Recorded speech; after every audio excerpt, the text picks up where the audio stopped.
Good morning everybody. हम पढ़ रहे थे तीसरी प्रश्नावली और उसमें हम 3.4 के 2 क्वेश्चन कर चुके थे। आज करेंगे हम तीसरा सवाल।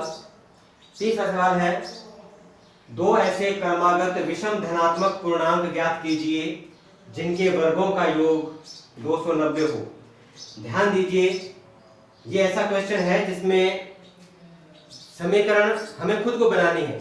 इससे पहले जो था, जितने भी हमने सवाल किए थे, देखो द्विघात समीकरण के लिए हमने जो 3 विधियां पढ़ी थी।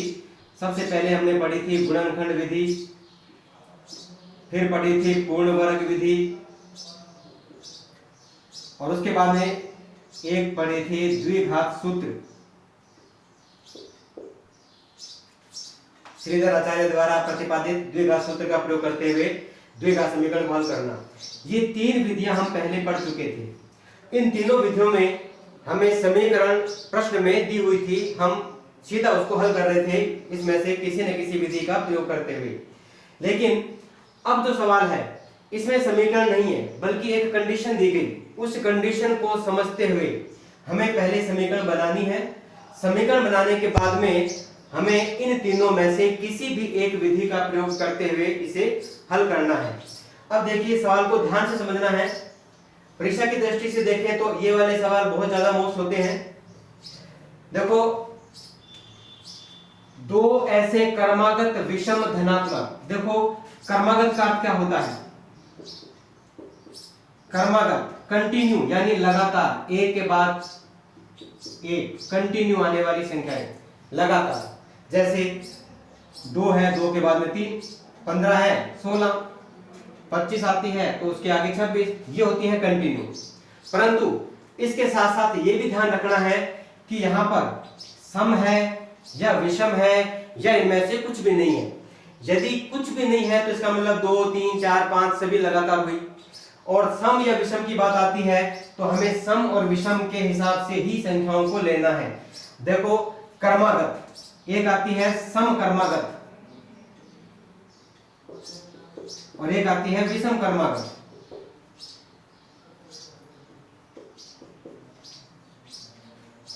क्रमागत में यदि सम या विषम ये 2 शब्द नहीं आते हैं, सिर्फ क्रमागत लिखा हुआ है, तो पहली संख्या यदि हमने x मानी तो दूसरी होगी x प्लस 1।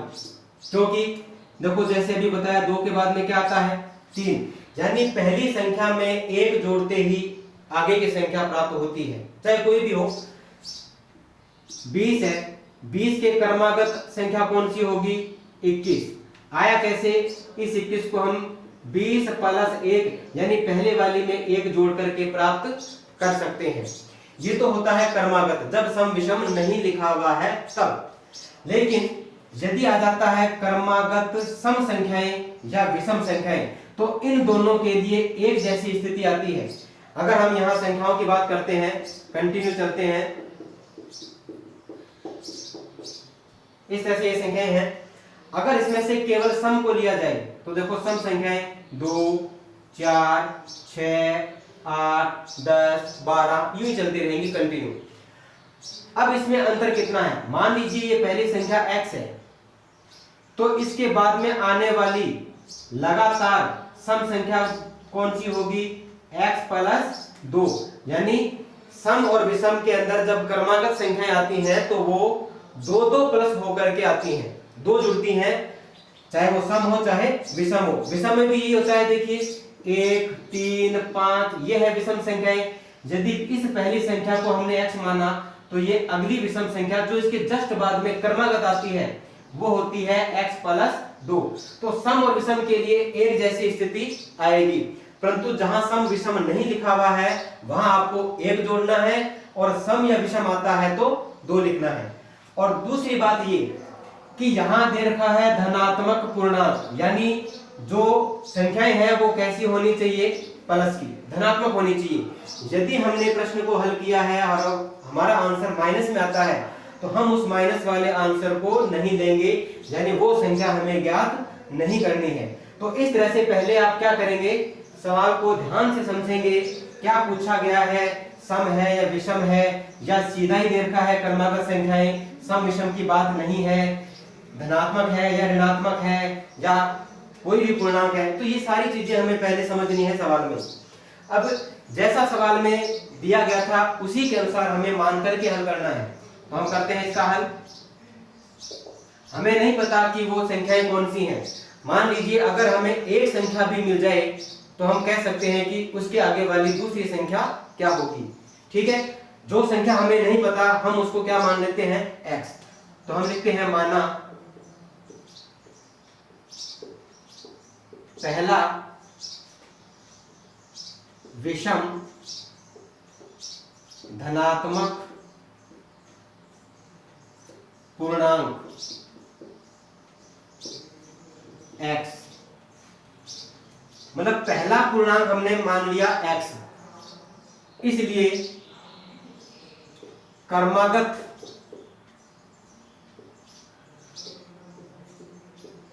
दूसरा धनात्मक पूर्णांक, इसी के क्रमागत, इसी के जस्ट आगे आने वाला दूसरा धनात्मक पूर्णांक क्या होगा, x प्लस 2। क्योंकि यहाँ पे विषम संख्याएं चल रही हैं तो विषम में 2 का डिफरेंस होता है क्रमागत में। अब आते हैं प्रश्नानुसार। देखो दोनों पूर्णांक मिलने के बाद में प्रश्न क्या कहता है हमसे कि इन दोनों विषम पूर्णांकों के वर्गों का योग किया जाए तो योगफल कितना आता है, 290। अर्थात पहला पूर्णांक है x, इसका वर्ग, दूसरा पूर्णांक है x प्लस 2, इसका भी वर्ग, और दोनों को प्लस कर दिया क्योंकि योग दिया गया है सवाल में, तो दोनों के बीच में प्लस का चिन्ह लगेगा। इन दोनों के वर्गों का योग कर दिया जाए तो योगफल कितना प्राप्त होता है हमें, 290। तो बराबर में 290 आना चाहिए। अब इसको हल करते हैं। x का वर्ग x स्क्वायर प्लस, अब यहां पर एक सरल समीकरण लगती है, a प्लस b का होल स्क्वायर बराबर क्या होता है, a square plus 2ab plus b square बराबर 290। ये कैसे आया देखिए, लिख देते हैं यहाँ पे फॉर्मूला, a प्लस b का होल स्क्वायर बराबर a square plus 2ab plus b square, ये होता है। देखिए इसको a मानो, इसको b मानो, तो a का वर्ग यानी x का वर्ग x स्क्वायर, 2ab, पहले a और b को गुणा करो यानी x को 2 से गुणा करो 2x, फिर 2 से गुणा करो 4x, फिर b का वर्ग यानी 2 का वर्ग 4। तो इस सूत्र के अनुसार इसका आंसर आता है ये वाला। अब इसको आगे हल करते हैं। देखो ये फॉर्मूला है, ये सारा समीकरण लगाई थी हमने यहाँ। इसके बाद में देखिए एक्स स्क्वायर ये दोनों ही प्लस के हैं, दोनों जुड़ करके हो गए हैं 2x स्क्वायर। x की संख्या एक ही है, प्लस का 4x, प्लस का 4 अपनी जगह पर। इस 290 को भी इधर लेकर के आओ, माइनस का 290 बराबर में क्या बचा, 0। 2x स्क्वायर प्लस 4x, अब प्लस 4 और माइनस का 290 दोनों के चिन्ह विपरीत हैं, दोनों को आपस में घटाएंगे, घटाने पर आएगा माइनस का 286 बराबर में 0। तो ये बनी है द्विघात समीकरण। अब देखिए एक स्थिति और देखनी है आपको, जैसे आपको द्विघात समीकरण मिल जाए उसमें यदि ये तीनों पद किसी एक ही संख्या से विभाजित होते हैं तो उस संख्या से विभाजित करके और इसे थोड़ा सा छोटा कर दीजिए ताकि कैलकुलेशन आसानी से कर सकें। तो देखो ये सारी संख्याएं 2 से विभाजित होती है, यानी पूरी समीकरण को 2 से भाग करने पर, 2 से विभाजित करने पर, अब जैसे ही 2x स्क्वायर में 2 से भाग देंगे, यहाँ क्या बचेगा, x स्क्वायर, 4x में 2 से भाग देंगे 2x, और 286 में 2 से भाग देंगे 143, और 0 में भी 2 से भाग देंगे 0। तो ये बन गई द्विघात समीकरण। देखो पहले जो हमने सवाल किए थे उसमें इस तरह की समीकरण हमें पहले से ही मिल रही थी प्रश्न के अंदर, हम उसको डायरेक्ट हल कर रहे थे, चाहे किसी भी विधि से किया हल कर रहे थे। लेकिन अब क्या है कि अब पहले सवाल पढ़ोगे, उसकी कंडीशन को ध्यान में रखते हुए आप मान करके एक समीकरण बनाओगे, और जैसे ही आपको समीकरण मिलेगी उसके बाद में आपको उन 3 विधियों में से किसी भी एक विधि का प्रयोग करते हुए हल करना है। तो हम यहाँ पर गुणनखंड विधि का प्रयोग कर लेते हैं, छोटी विधि है। और गुणनखंड विधि में आपको बताया गया था कि पहली और अंतिम यानी तीसरी संख्या को गुणा करो और बीच वाली संख्या को 2 भागों में विभाजित करो। अब देखिए पता कैसे चलता है, बड़ी संख्या आती है तो आप इसके गुणनखंड करके और हल कर सकते हो। अभाज्य गुणनखंड से पता लगाइए। देखो 2 से भाग नहीं जाता है क्योंकि इकाई विषम है, 3 और 4 7 और 1 8, अंकों का योग 8 होता है, इसलिए 3 से भी विभाजित नहीं होती, 5 से विभाजित भी नहीं होती क्योंकि इकाई का अंक 0 या 5 होना चाहिए था, जबकि यहाँ पर 3 है। 7 से विभाजित नहीं होती, 7 से विभाजित होने के लिए क्या नियम है, इकाई का दुगना शेष संख्या में से घटाने पर यदि वो 7 से विभाजित होता है तो पूरी संख्या 7 से विभाजित होती है। जैसे 3 का दुगना 6, 14 में से 6 घटाएं तो 8, 8 से 7 8 जो है वो 7 से विभाजित नहीं होता। 7 के बाद में आता है 11, 11 हो जाएगा, 11 एकम 11, 3 11 3 33, और 13 खुद एक अभाज्य संख्या है ये। यानी इसके जो 2 गुणनखंड आते हैं 143 और 1 को गुणा किया 143, 143 के 2 गुणनखंड होते हैं 11 और 13, यानी 11 इंटू 13, और हमें बीच में कितना चाहिए 2, तो बिल्कुल सही है। अगर 13 में से 11 घटा दें तो 2 बचता है। तो ध्यान दीजिए x स्क्वायर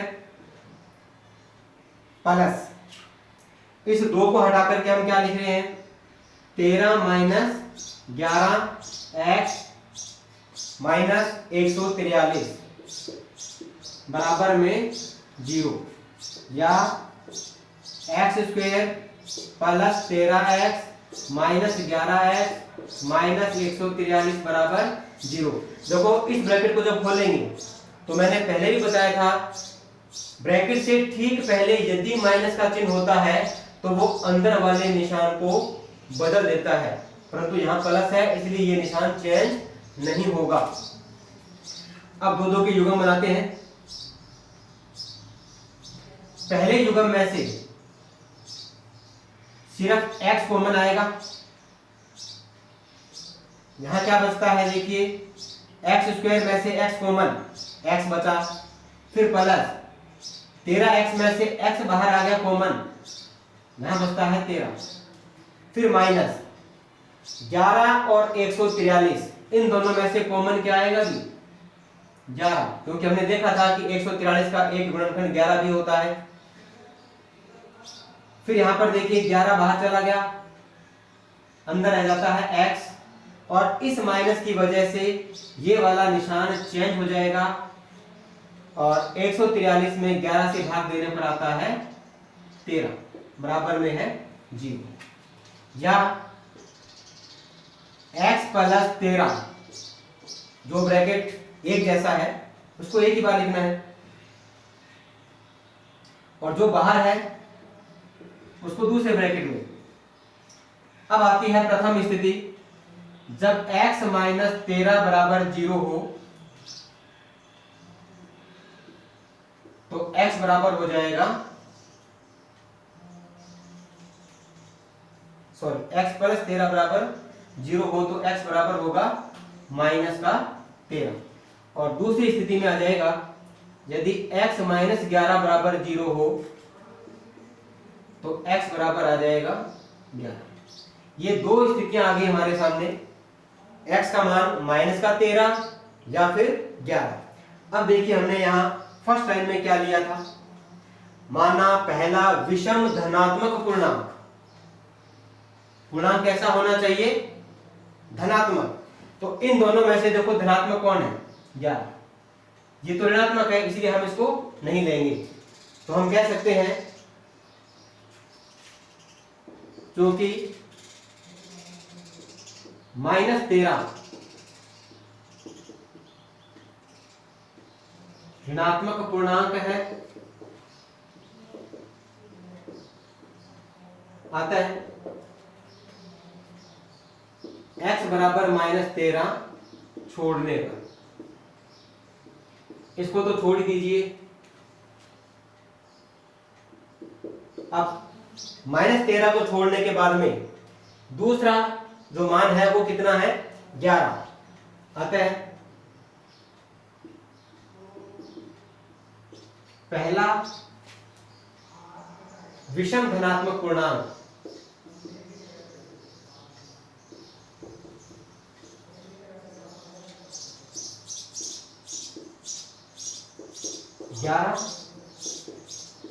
तथा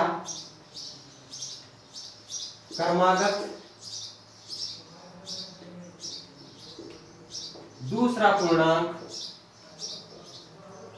11 + 2 यानी 13। तो वे दो संख्या कौन सी हुई, 11 और 13। तो ये है हमारा आंसर। वे दो संख्याएं 11 और 13 हैं जिनके वर्गों का योग अगर कर दिया जाए तो 290 होगा। अब ये आंसर सही है या गलत, इसकी आप जांच भी कर सकते हो।